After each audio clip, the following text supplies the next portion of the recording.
Hey guys, Christian and Letitia here for Clean Health Fitness Institute. By the way, Letitia means joy in Old French. Just thought you might like that. So when selecting the B series exercise in your program, the first thing you want to do is fix a weak point. So when we did the original assessment, we already have an idea of the client's strengths and weaknesses, but when you're looking at the performance of the main lift, you also get more information. For example, where is that client's sticking point in the squat? If the sticking point is more below parallel, you're gonna have a different weakness. It's gonna be more glutes than if it's at the end of the range of motion, which is more quads, for example.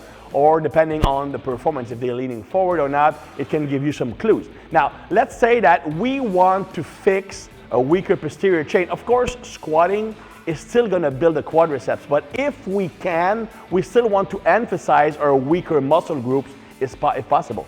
Now, the type of shoes you are wearing will have an influence on what kind of gains you're going to have from your exercise, and that is important to understand. Let's look at two types of shoes.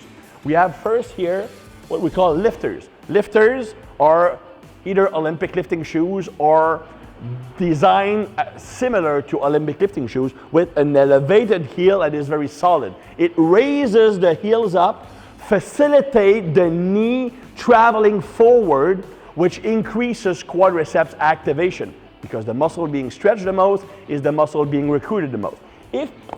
If you compare that to here, the Converse Chuck Taylors with more flat insole, more even, so the foot stays more flat-footed, which facilitate pushing the hips back. And even if you were to raise the front of the foot, it will increase the hips traveling backwards even more, increasing recruitment of that posterior chain. So the footwear you're selecting can actually have an influence on what the exercise benefit will be. And if she's squatting barefoot, it will actually increase posterior chain recruitment even more because it's gonna make it much easier for the hips to travel backwards and the knees not traveling forward, which is not a mistake, but not something she wants. Now, let's look at some assistance exercise we could be doing. So let's look first at well, you can put your shoes on. One of each. Now let's put your flat-soled ones.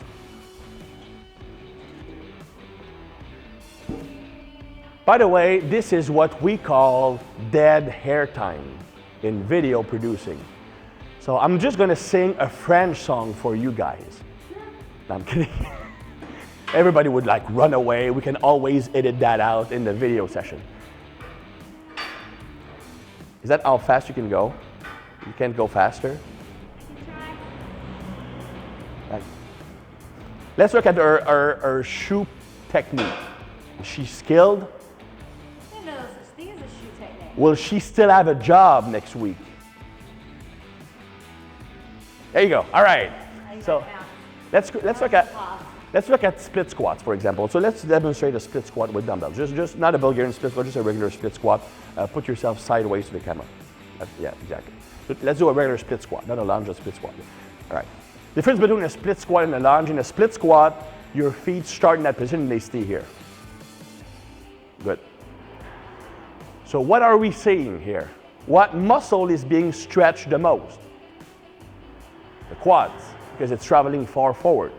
If we want to emphasize the quads, that's the perfect form. If we want to emphasize glutes and hamstring, let's lean forward a bit more in the starting position, and we keep that position all the way through, and just squat straight down. Just stand up and squat straight down. Exactly.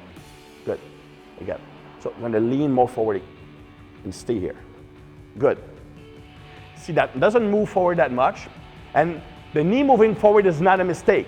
It depends on which muscle you want to emphasize. So if she's more forward and she goes straight down, more glutes, because it's being stretched more. In her case, because she has good mobility, I would probably raise both feet in the air to increase the range of motion so she can stretch the glute even more. If she wants to emphasize the quad, we're going to be doing the first version she did. So let's demonstrate it again.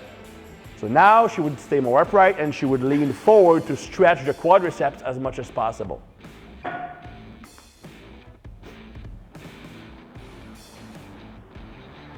Excellent. Very good.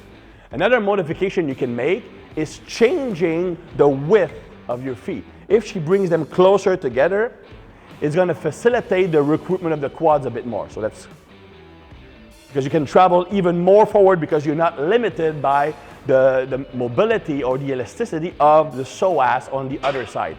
If we want to emphasize glutes, we'll take a wider stance. So go further back, further back, further back, and then lean forward and squat straight down.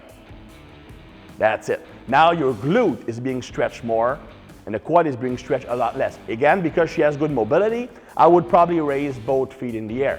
Now, what I just taught you can also be applied to Bulgarian split squats or any form of split squatting.